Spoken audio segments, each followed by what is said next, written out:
Close your eyes and allow the world around you to fall silent. Before you lies a land touched by prophecy, footsteps of kings, echoes of ancient prayers. Tonight, we journey to the very heart of history, a place believed by many to be the center of the earth itself. This is Jerusalem, where heaven and earth are said to meet. As always, I'd love to know where are you listening from and what time you are now, down below in the comments. I love seeing where everyone's tuning in from. Whether you're settling in for the night or just curious about where these legends came from, I'm glad you're here. Don't forget to subscribe and share it to someone who loves it too. Long before cities rose across the earth, the hills of Judea were silent. There were no walls, no temples, no kings, only the whisper of desert wind and the soft glow of dawn stretching across ancient stone. Archaeologists believe that over 5,000 years ago, small tribes of early settlers were drawn to these hills. They were not seeking power or conquest. They were seekers, wanderers, spiritual nomads who felt a mysterious pull toward this particular place. Each morning, as the sun rose over the Mount of Olives, the sky turned golden, and the land would shimmer softly as if awakening from a dream. The people believed this light was sacred, that it was not just sunlight, but a sign from the heavens, a promise. They built simple homes carved into rock. They gathered around fires at night, singing hymns to unseen gods. And slowly, the first whispers of Jerusalem were born. The first temple.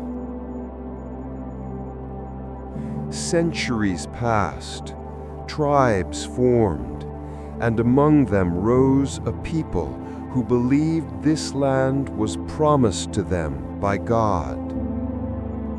Their leader, King David, looked out upon the hills and declared Jerusalem the capital of his kingdom.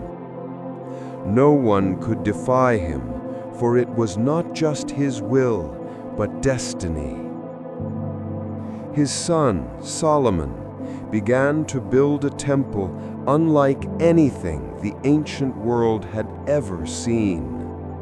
Crafted of cedar from Lebanon, lined with gold, its inner chamber was said to hold the very presence of God.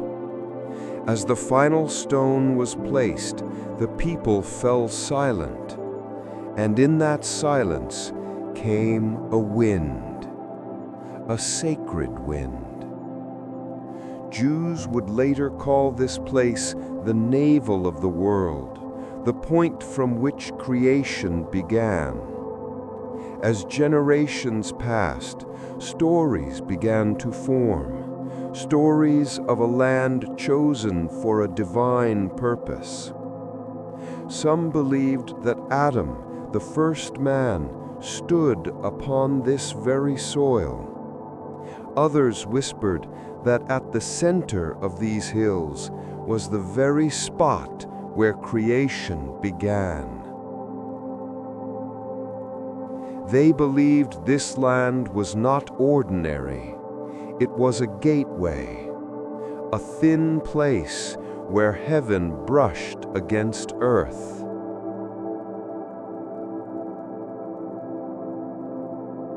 travelers from distant lands would arrive and feel something they could not explain.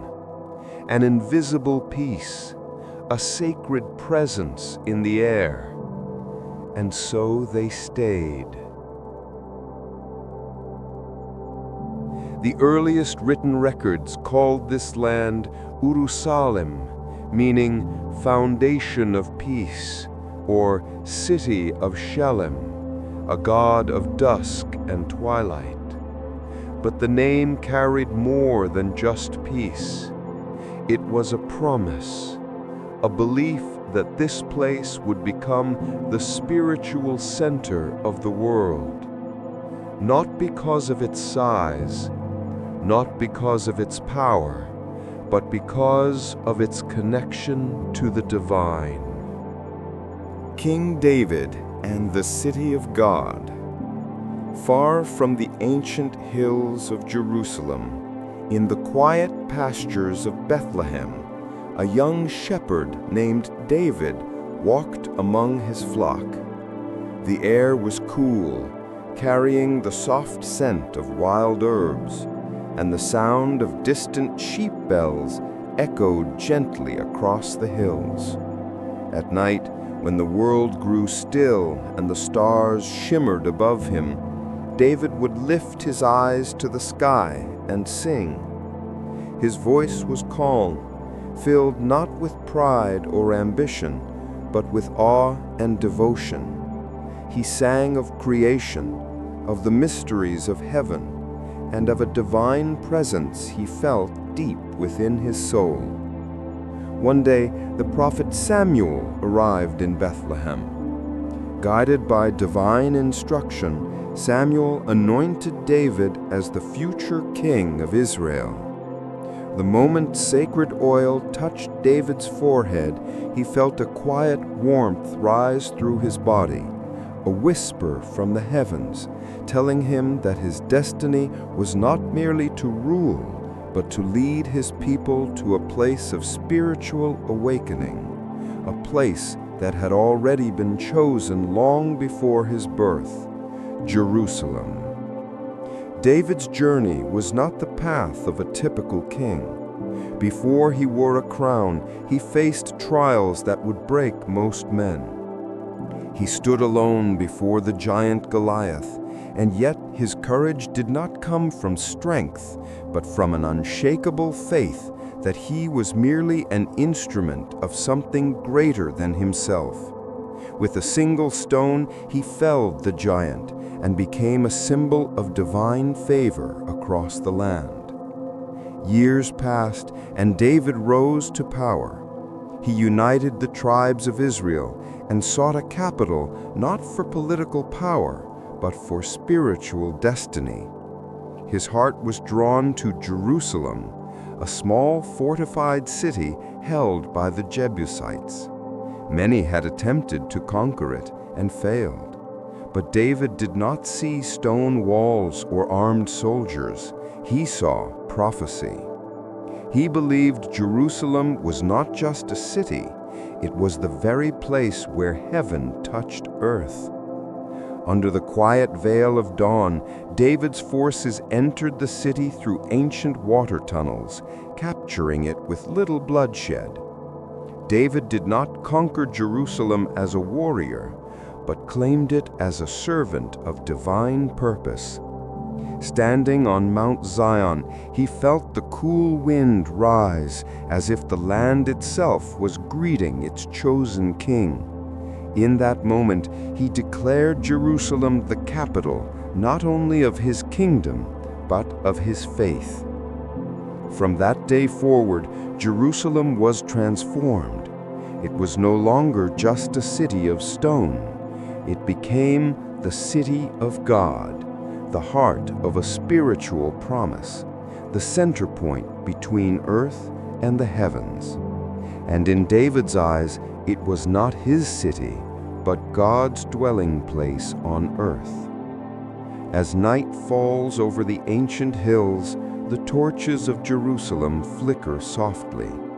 King David walks the quiet paths in prayer, preparing for what is to come, for soon the most sacred object in all of Israel, the Ark of the Covenant, will be brought to Jerusalem, and with it the presence of God will descend upon the city.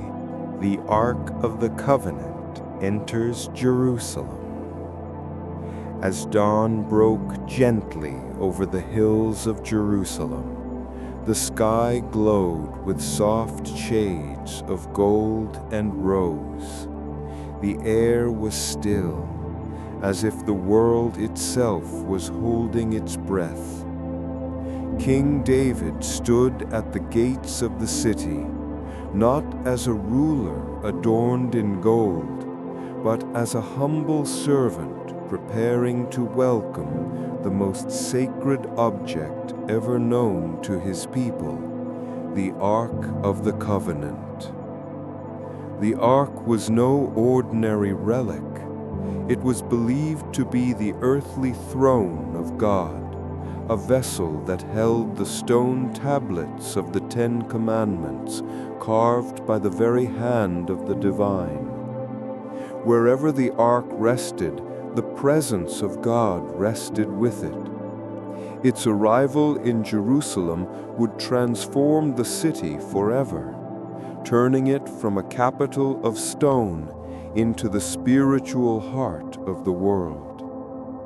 Far beyond the city walls, the priests of Israel stepped forward, carrying the ark upon their shoulders. They moved slowly, reverently, their faces calm and eyes lowered. With each step, the sound of drums and harps echoed across the hills, not in triumph, but in worship.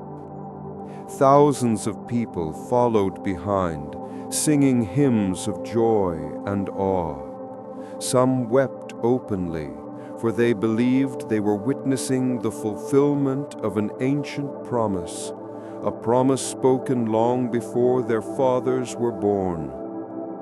As the ark approached the city, King David removed his royal garments, clothing himself in simple linen.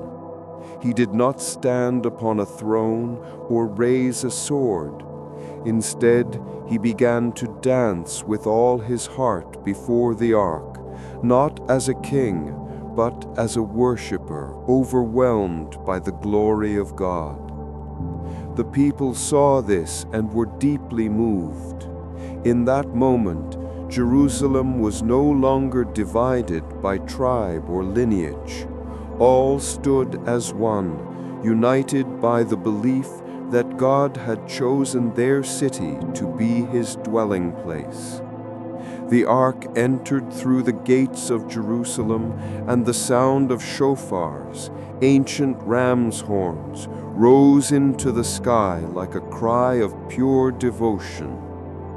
The priests placed the ark in a sacred tent prepared on Mount Zion, and the city fell into a deep, reverent silence.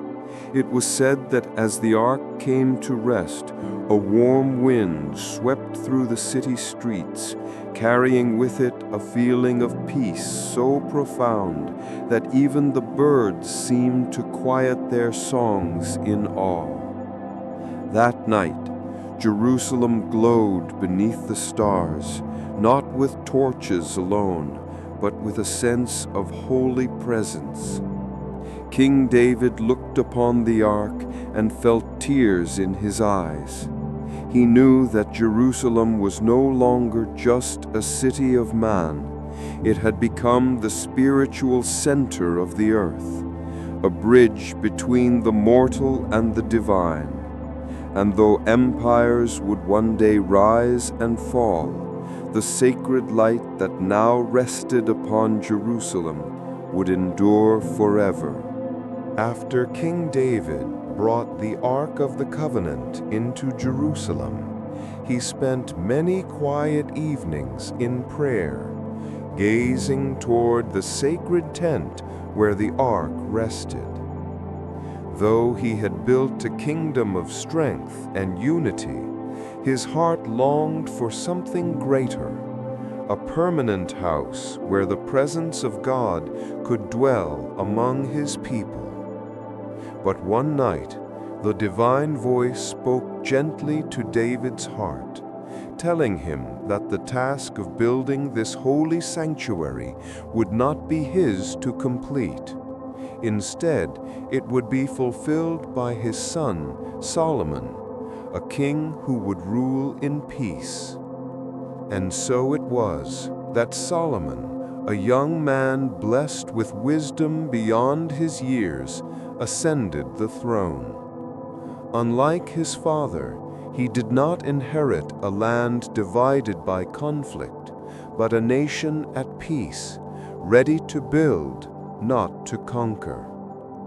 Solomon believed that Jerusalem was not only the capital of a kingdom, but the center of the earth, the one place chosen by God as his earthly dwelling. In his heart he knew this temple must be perfect, crafted with devotion, humility, and awe. From every corner of the ancient world, materials began to flow into Jerusalem. Cedars from the mountains of Lebanon, stones carved from quarries deep beneath the earth, gold from distant lands, each carefully chosen to honor the divine.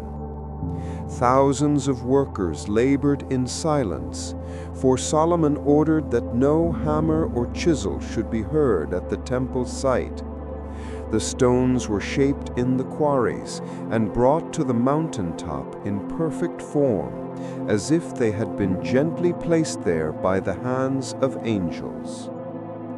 Day by day, the temple rose upon Mount Moriah, the very place where Abraham was once tested, the place where heaven and earth had touched before. And as its golden pillars stood against the sky, shimmering in the sunlight, the people of Israel felt that they were not merely building a structure, but fulfilling a timeless promise. At last, after years of reverential work, the Temple of Solomon was complete. Its inner chambers were adorned with gold, its walls carved with palm trees and open flowers, symbols of eternal life. At its heart was the Holy of Holies, a chamber so sacred that only the high priest could enter, and only once a year. It was here that the Ark of the Covenant would rest, where God's presence would dwell among His people. On the day of dedication, Solomon stood before the people, lifting his hands to the sky. As priests carried the Ark into the Holy of Holies, a great silence fell over the city. And then it happened. A cloud descended upon the temple, a radiant mist, soft and weightless, filling every chamber, every pillar, every breath of air. This was the Shekinah, the divine presence of God. The people fell to their knees, overwhelmed by peace, wonder, and holy fear. Solomon lowered his head and whispered a prayer of gratitude. Jerusalem was no longer just the city of David. It had become the dwelling place of the Most High, the heart of heaven on earth. The temple would stand as a beacon to the world, calling all nations to remember that there is a center to all creation, and its name is Jerusalem. As the golden light of Solomon's reign began to fade, a quiet shadow crept over Jerusalem. The great king, once full of wisdom and devotion, grew older, and his heart began to drift. Wealth, power, and foreign influences whispered into his soul, and slowly the people too began to turn their eyes away from the true light. The once united kingdom of Israel strong and unbreakable, began to crack, not from an invasion, but from within. Solomon's death marked the end of an age of peace. His son, Rehoboam, ascended the throne, but he lacked his father's calm wisdom and his grandfather's sacred heart. In a moment of pride, he refused to ease the heavy burdens placed upon the people.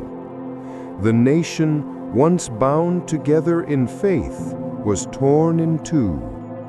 The kingdom of Israel rose in the north, and the kingdom of Judah, with Jerusalem at its heart, remained in the south.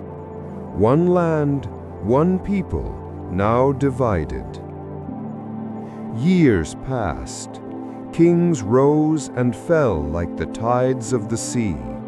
Some were righteous, others wicked. Jerusalem remained holy, yet the people began to forget the covenant. The great temple, once glowing with divine presence, stood silent, its courtyard slowly emptying of true worship.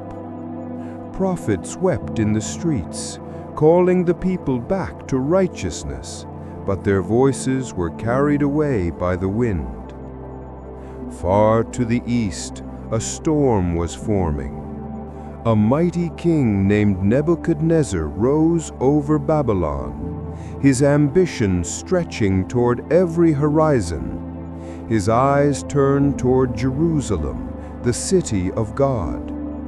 The people of Judah were warned, "Turn away from pride, return to the Lord, or face destruction." But the warnings went unheeded, and so the armies of Babylon marched west, overwhelming every fortress in their path. Jerusalem stood defiant, but its gates trembled. The Babylonians encamped around the city, and a long, bitter siege began. Days turned into months, months into years. The old bustling markets fell silent. Hunger crept through every street. The walls that had once echoed with songs of praise now heard only cries of despair. Finally, in the darkness of night, the city fell. Babylonian soldiers entered the temple of Solomon. The golden treasures, the sacred vessels, the towering pillars, all were taken or destroyed. The Holy of Holies, where the divine presence once dwelt, was entered by foreign hands. Flames rose into the sky, and the first temple, the dwelling place of God on earth, was consumed by fire. The people wept as they were led away in chains toward Babylon. Jerusalem, once the center of the world, now lay in ruins. Yet even in this darkest moment, the prophet spoke of a promise, that the destruction was not the end, but a cleansing, a rebirth. For though the temple had fallen, though the ark had vanished, though the people were scattered like leaves in the wind, the covenant remained unbroken. And somewhere, in the silence beyond sorrow, a whisper of hope began to rise. For 70 long years, the people of Judah lived in exile beneath the mighty walls of Babylon. They sat by the rivers in the evening light, singing songs of a city they could no longer touch, whispering prayers toward the west, toward Jerusalem, their home, their heart, their eternal longing. They had lost everything: land, freedom, even the temple where God once dwelt among them. Yet in their suffering, something sacred awakened within their souls. They remembered the covenant, the promise made to Abraham, renewed through David, and spoken yet again through the prophets. Though you are scattered like dust across the nations, I will gather you again. Though the temple lies in ruins, I will dwell with you once more. Then, in a moment that stunned the ancient world, Babylon fell. A new king rose to power, the great Cyrus of Persia. But unlike the kings before him, Cyrus had no desire to enslave the people of Judah. Instead, he issued a royal decree, gentle yet world-changing. Let the exiles return. Let them rebuild the house of the Lord in Jerusalem. With tears streaming down their faces, the people gathered their few belongings, lifted their children onto their shoulders, and began the long, sacred journey back to the land of their ancestors. It was not the triumphant return of a mighty army, but the humble procession of a people reborn in spirit.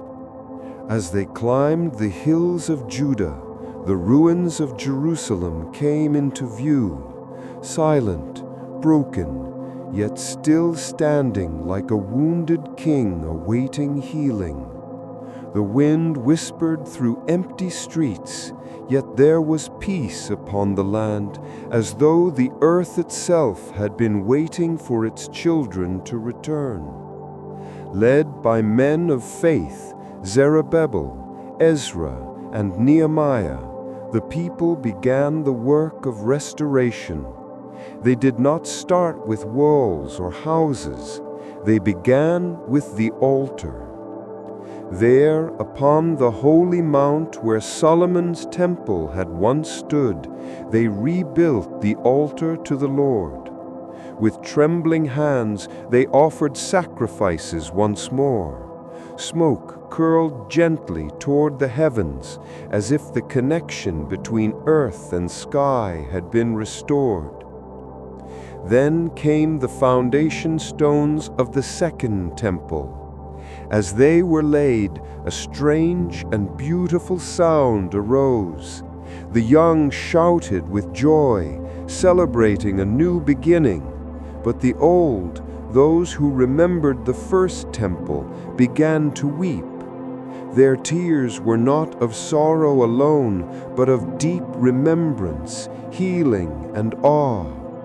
It was said that the sound of joy and the sound of weeping rose together and became one voice, a voice heard across the land. Years passed. Under the guidance of prophets like Haggai and Zechariah, the temple rose once more. It was simpler than Solomon's temple, less golden splendor, fewer ornaments, but it carried something greater, a renewed spirit, a humbled heart, and an unbreakable devotion. And once again, the presence of God returned to Jerusalem. Though the ark was gone, though the Holy of Holies stood empty, the temple became a symbol of eternal hope, a reminder that no matter how far one strays from the path, the way home is never truly lost. For Jerusalem is not just a city of stone and earth. It is a promise, a heartbeat of destiny, and its pulse began to beat once more. As the second temple stood quietly on Mount Moriah, its walls glowing beneath the sun and silver moonlight, Jerusalem entered a new age. But this era would not be shaped by kings of Israel, rather by the footsteps of great empires marching from distant lands. The world was changing.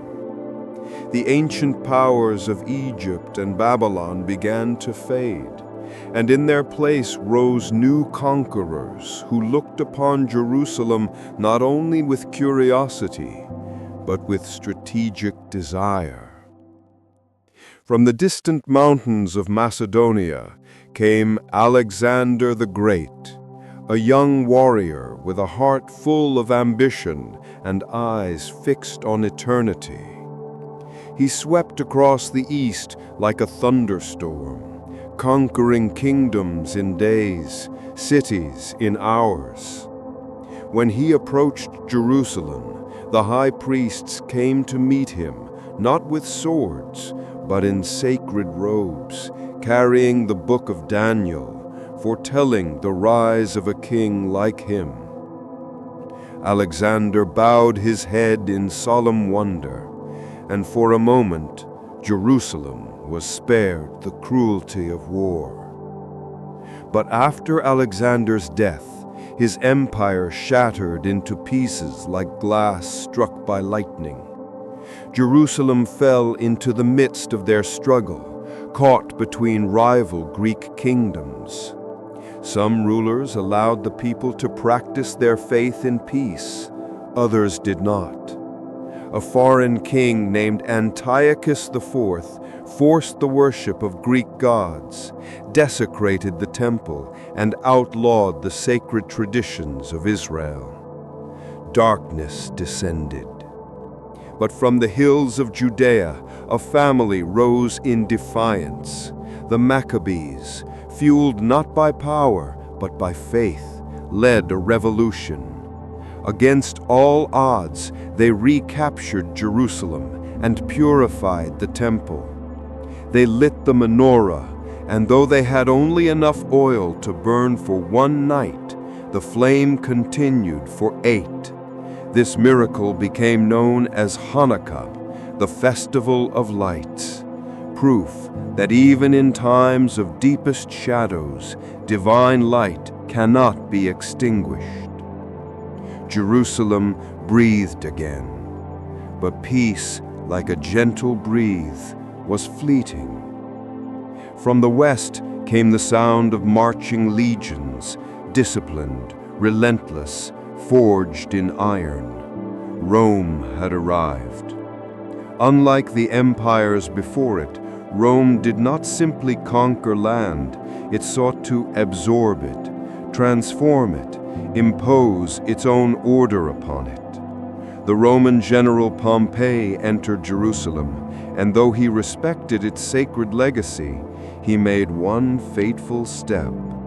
He walked into the Holy of Holies, a place no foreigner had dared to tread. The people gasped. Something had shifted. Rome installed client kings, most famously Herod the Great, a man both ruthless and visionary. Seeking favor with the people, Herod began an immense reconstruction of the Second Temple, expanding it far beyond its original size. Marble gleamed, golden ornamentation shimmered in the sun, and massive courtyards filled with pilgrims. It was said there was no structure in all the empire as magnificent as Herod's temple in Jerusalem. Travelers from Greece, Egypt, Rome, and beyond stood in awe of it, calling it a wonder of the world. Yet beneath this grandeur, tensions brewed. Rome's presence was heavy, its taxes harsh.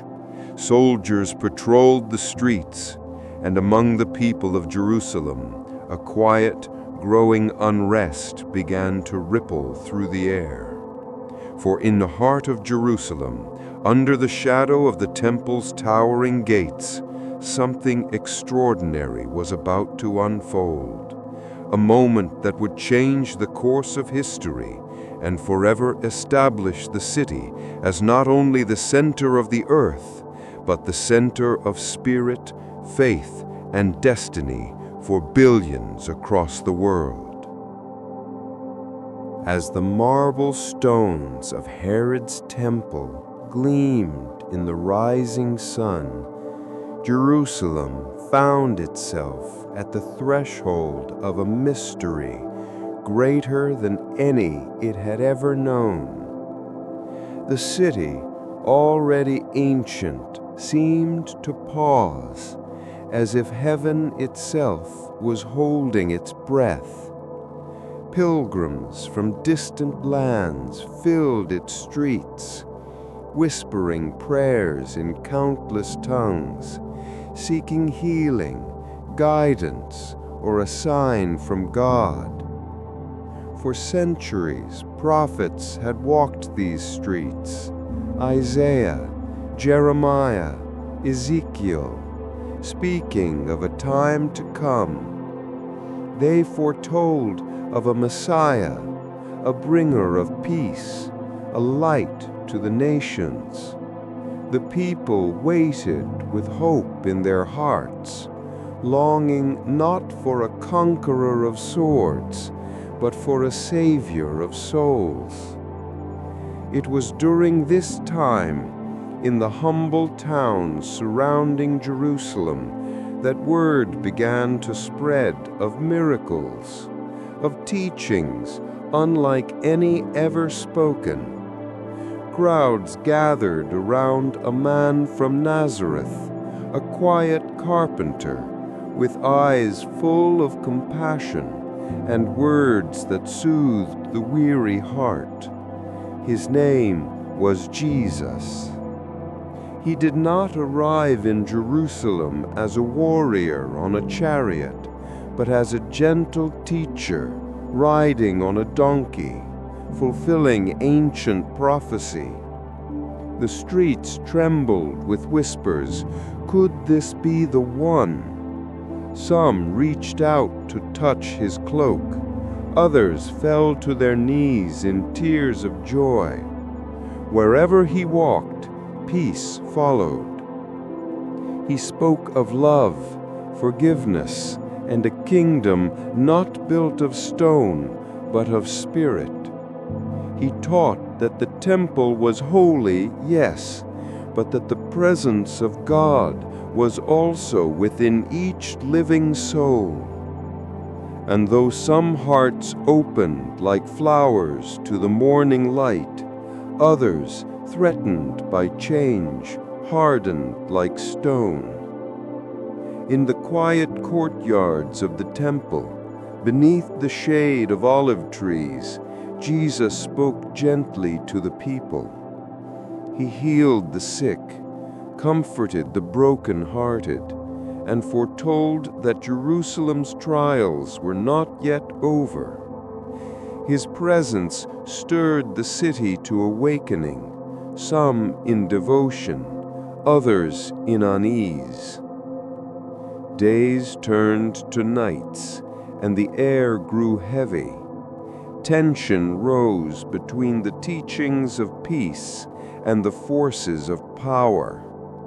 And though Jesus preached love for all, there were those who saw his growing influence as a threat. The whispers became plans. The plans became action. One night, in a garden just outside the city walls, beneath the light of the moon, he was taken. Jerusalem, the city chosen to host the presence of God, was about to witness a moment that would echo forever through the corridors of time. A moment of sorrow, sacrifice, and unimaginable transformation. For in this city, upon this sacred hill, the story of humanity would turn a new page, and from suffering, a new covenant would be born. As dawn broke over Jerusalem, a silence deeper than any the city had known settled upon its stones. The air was thick with sorrow. The teacher, the healer, the one many believed to be the long-awaited Messiah, had been condemned. Through narrow streets, he was led to the Hill of the Skull, Golgotha, where Roman soldiers raised a wooden cross against the sky. The city that once shouted, "Hosanna," now echoed with grief. Some stood in stunned disbelief, others wept openly. Even the sky itself seemed to mourn, darkening in the middle of the day as Jesus took his final breath and uttered, "It is finished." Yet in that moment of deepest sorrow, something extraordinary was set in motion, something that would change Jerusalem and the world forever. 3 days later, as the morning sun touched the stones of the tomb where he had been laid, the earth trembled. The heavy stone at its entrance was rolled away, and the chamber of death stood empty. Jesus had risen. Whispers spread through Jerusalem like wind through wheat fields. He lives. In the upper rooms, in quiet courtyards, and upon the Mount of Olives, he appeared to his followers with words not of vengeance, but of peace. He told them to remain in Jerusalem, for from this city a light would shine to the ends of the earth. And so it began. In the heart of Jerusalem, the Holy Spirit descended upon his disciples like tongues of fire. The frightened became fearless. The uncertain became unshakable. The message of love, forgiveness, and eternal life flowed outward from Jerusalem like a river of living water. The temple remained majestic, yet a new temple had been born within human hearts. The city where Jesus was crucified became the cradle of a new faith. Churches arose alongside synagogues. Prayers in the name of Jesus echoed across valleys, and pilgrims from distant lands journeyed to walk the same stones where he once walked. But even as faith blossomed, the seeds of conflict were quietly being sown. The growing number of Jesus' followers began to face opposition, not only from Roman authority, but from those who feared the altering of ancient traditions. The city stood at a crossroads where heaven's promise met the turbulence of earthly powers. Jerusalem had now become more than just a city. It was the spiritual heart of a new world, the place where death was overcome and hope reborn. And yet the trials of Jerusalem were far from over. As the years passed after the resurrection of Jesus, Jerusalem entered an age of growing tension. The city was more spiritually alive than ever before, but politically it was a volcano ready to erupt. The Roman Empire, vast and unrelenting, tightened its grip on Jerusalem. Taxes grew heavier. Roman troops patrolled the streets. Jewish rebels, unwilling to accept foreign rule in the holy city, began to rise in defiance. The air was electric with prophecy, fear, and rebellion. In the year 70 CE, the unthinkable happened. Roman legions gathered around Jerusalem like a tightening noose. Massive stone walls, once symbols of protection, were now targets. The Romans laid siege for months. Inside the city, hunger and desperation consumed the people. Families prayed beneath the flickering flames of oil lamps, calling for deliverance. but the Roman engines of war were relentless. When the soldiers finally broke through the defenses, Jerusalem was engulfed in fire. The Temple of Solomon, the spiritual center of the Jewish world, was set ablaze. Flames reached toward the sky as if trying to touch heaven one final time before being swallowed by smoke. Gold melted between the stones. The cries of priests, worshippers, and soldiers mingled in a haunting echo. Jerusalem was shattered. The temple was gone. Yet the faith it held did not die. Instead, it transformed. The destruction of the temple became a turning point. Judaism evolved into a global faith, sustained no longer by a building of stone, but by the enduring covenant between God and His people. The teachings of Jesus, carried by His disciples, spread far beyond Jerusalem's ruins, to Rome, to Africa, to the far reaches of the known world. And then, centuries later, a new revelation would rise in the deserts of Arabia. The Prophet Muhammad, peace be upon him, would speak of Jerusalem as Al-Quds, the Holy. From Mecca, he would journey in a miraculous night ascent to the heavens, from the very heart of Jerusalem itself, the sacred rock. For Muslims, Jerusalem became the first Qibla, the first direction of prayer. It was not only the city of the prophets, it was the very bridge between earth and heaven. Now, Jerusalem was claimed not by one people, nor two, but by three great faiths: Judaism, Christianity, and Islam. Each saw its destiny written in the stones of this ancient city. Pilgrims came with prayers, empires came with armies. Jerusalem, once a quiet Canaanite town, had become the spiritual center of the world. But peace would not come easily. The city's sacred power made it a beacon of faith and a battleground of empires.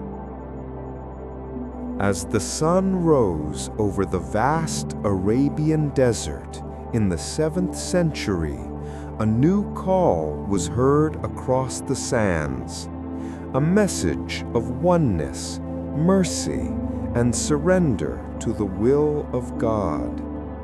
The voice belonged to the Prophet Muhammad, peace be upon him, and his message would forever transform the spiritual destiny of Jerusalem. Though the Prophet himself lived in Arabia, the heart of his journey reached far beyond its borders. One night, as the people of Mecca slept under the flickering stars, he was taken on a miraculous journey, the Isra and Miraj.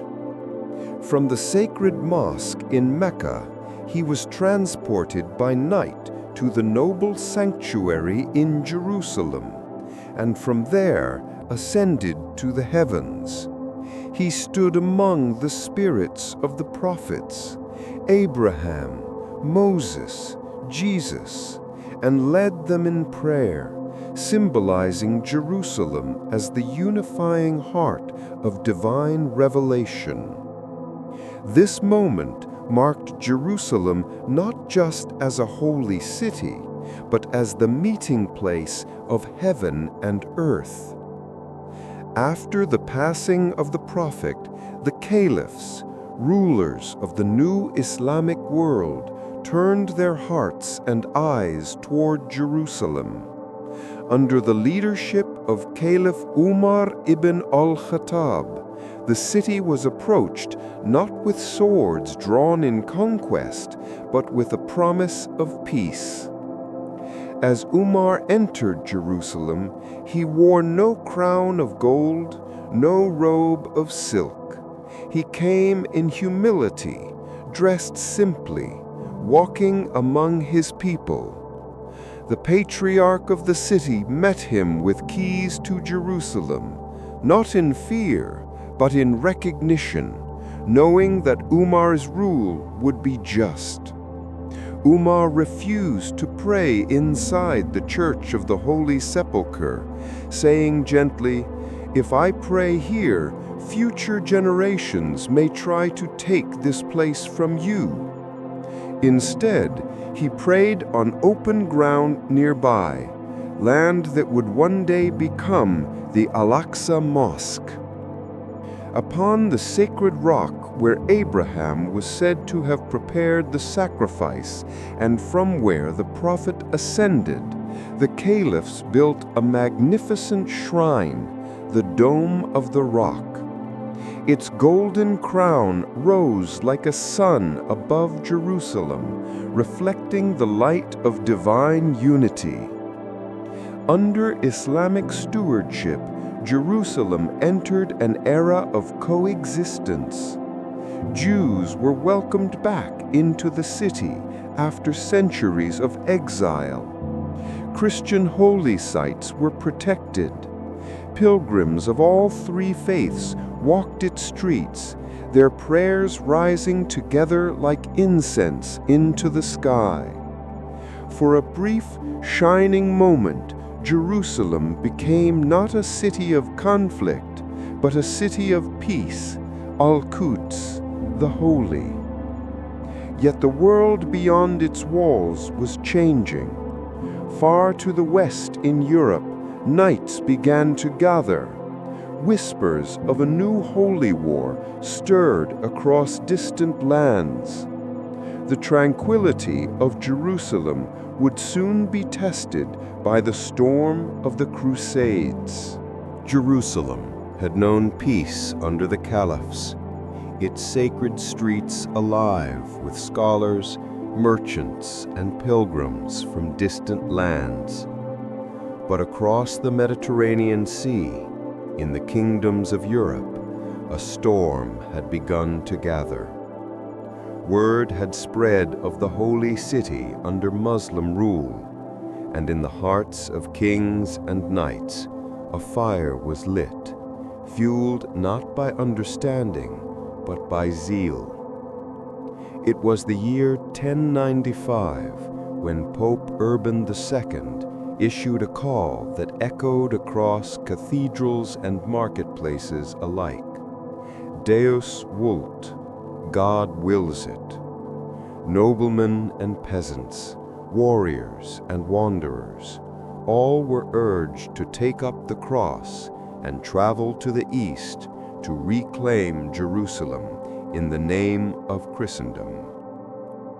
They journeyed for years across frozen mountains and scorching deserts, driven by visions of heavenly reward.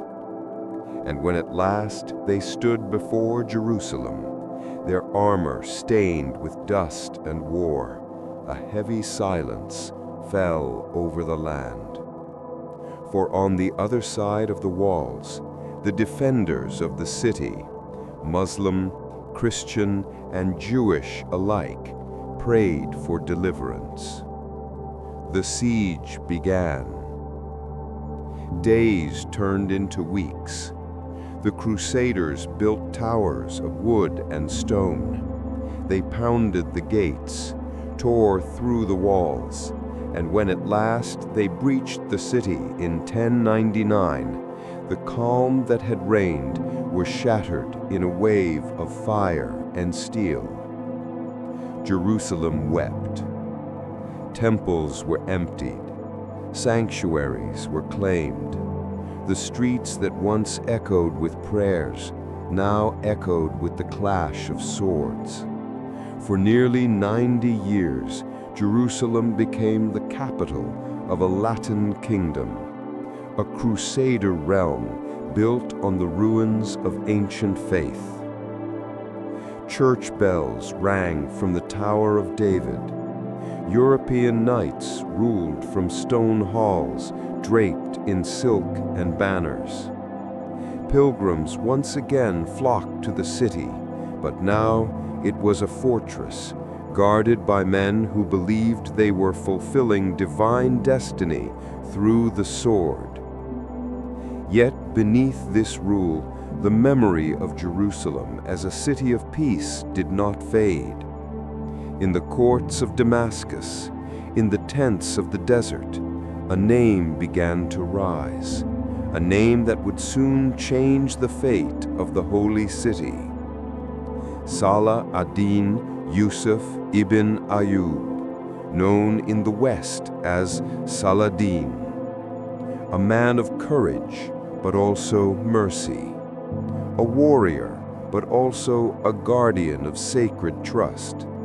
He believed that Jerusalem should be a place where faith was honored, not conquered. A new chapter was about to unfold. A chapter not only of war, but of honor, forgiveness, and destiny. The sun rose gently over the ancient hills, casting a soft golden light upon Jerusalem's battered stone walls.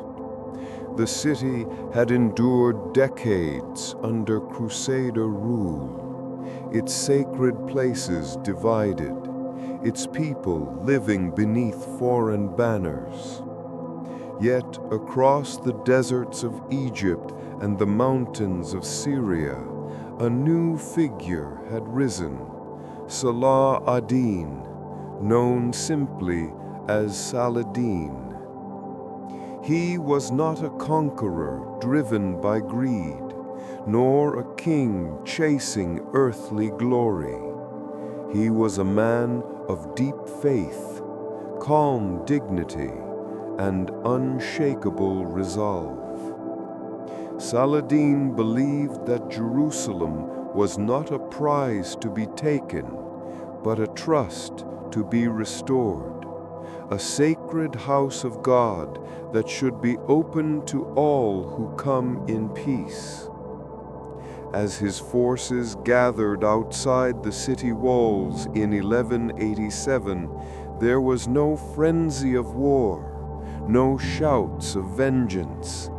Instead, a sacred silence fell over the land, as though the earth itself were holding its breath.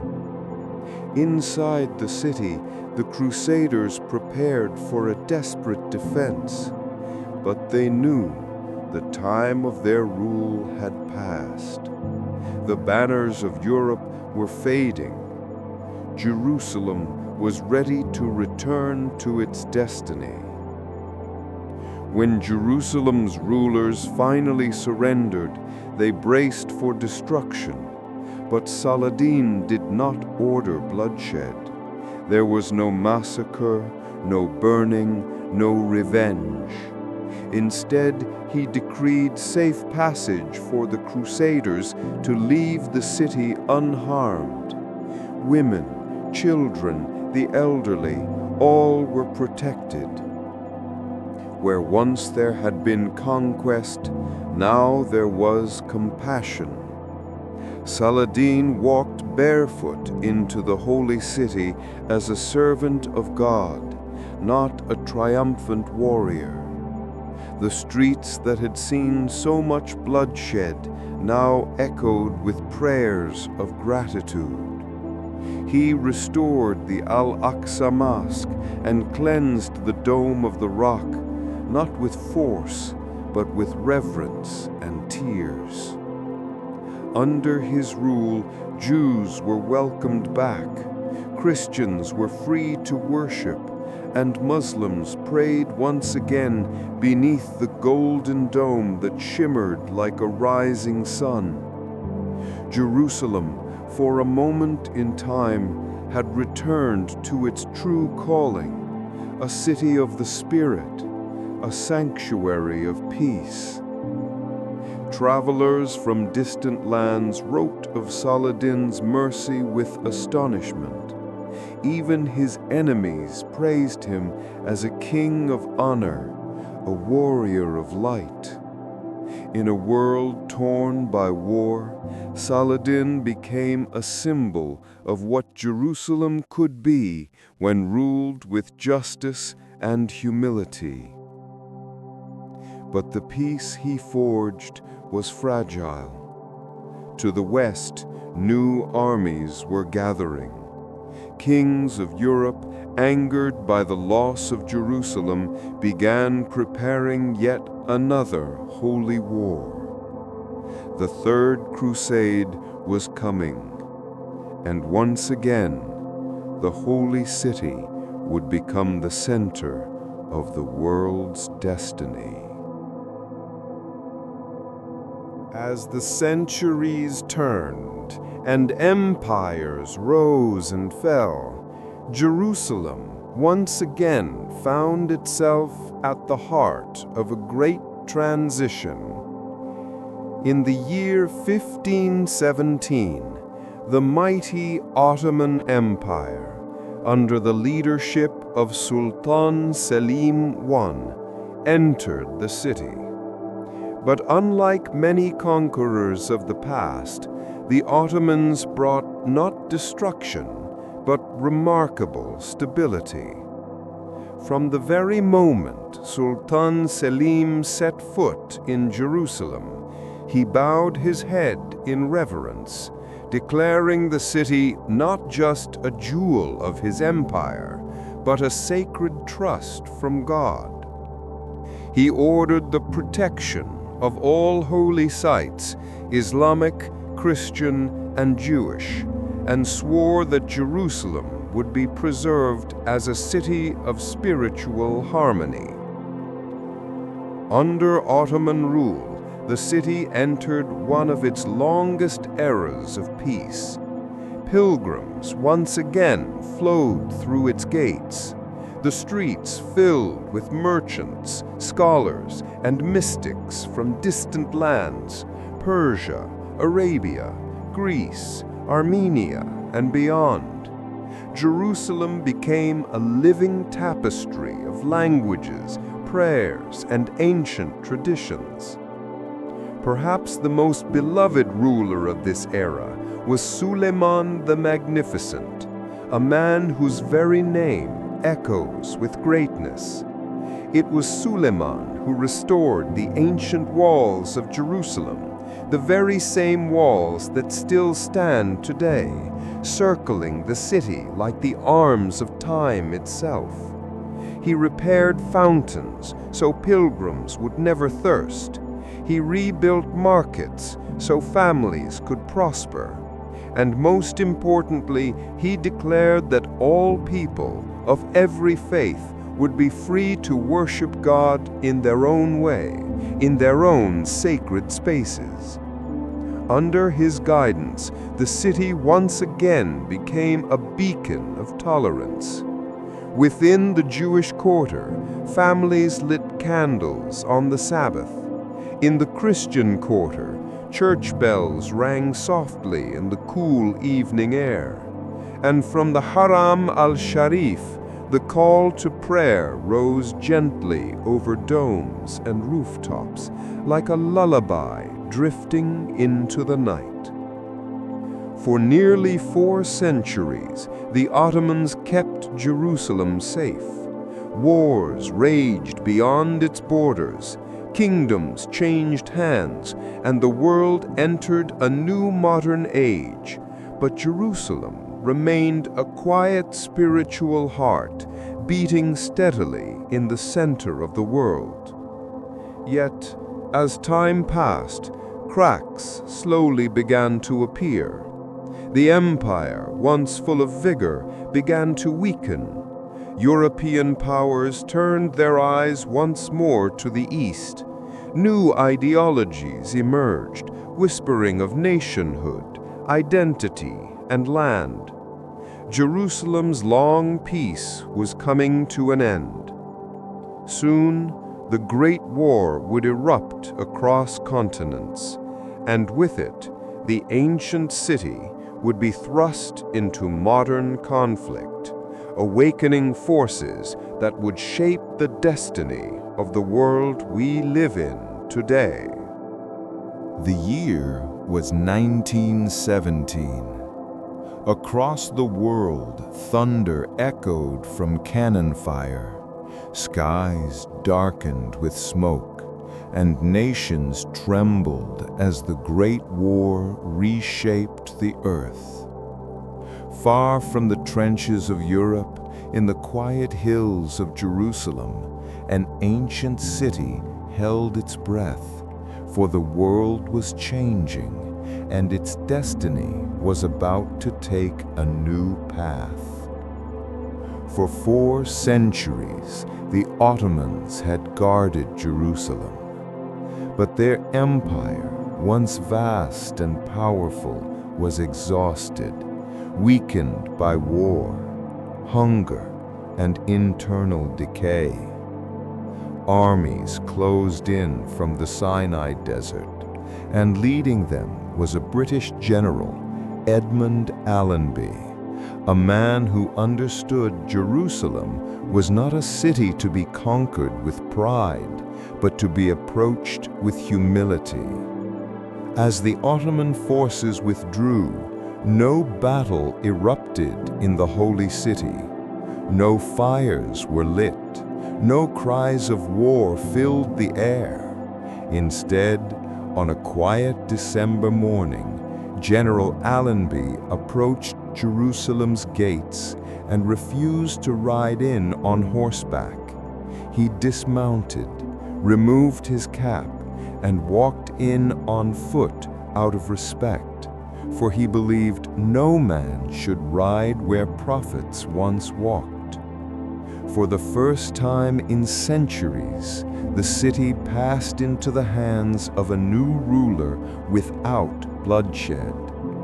The British declared that Jerusalem would be protected, yet behind their words, great powers were making promises to different peoples, each believing that Jerusalem was their rightful destiny.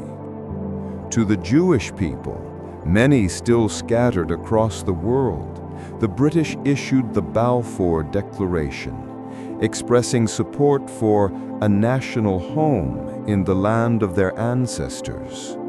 To the Arabs, the British had secretly promised independence, and to Christians, Jerusalem remained the cradle of their faith.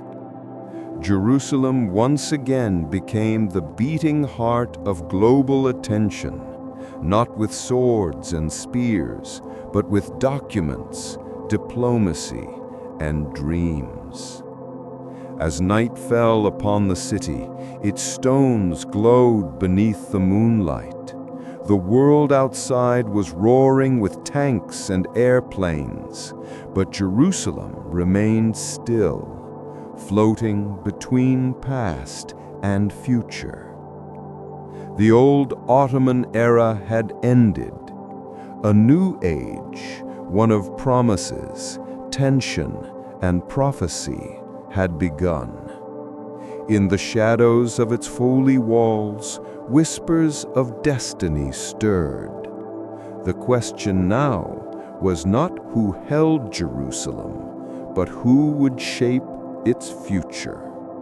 As the 1920s dawned, Jerusalem entered a time unlike any before. A time not of armies clashing on the battlefield, but of visions colliding in the heart. The world had survived the Great War, but in Jerusalem, a new struggle, quiet yet powerful, began to unfold. A struggle over identity, memory, and destiny itself. Under British administration, the city's gates were open wider than before. Jewish families, driven by centuries of longing and persecution, began returning to the land they called Zion. They came from Russia, Poland, Yemen, Morocco, arriving by ship and caravan, eyes filled with tears as they first saw the city where their ancestors had prayed to return for nearly 2,000 years. For them, this land was not simply soil, it was a promise whispered across generations. But the Arab inhabitants of Jerusalem, who had lived on this land for centuries, looked upon this return with growing fear.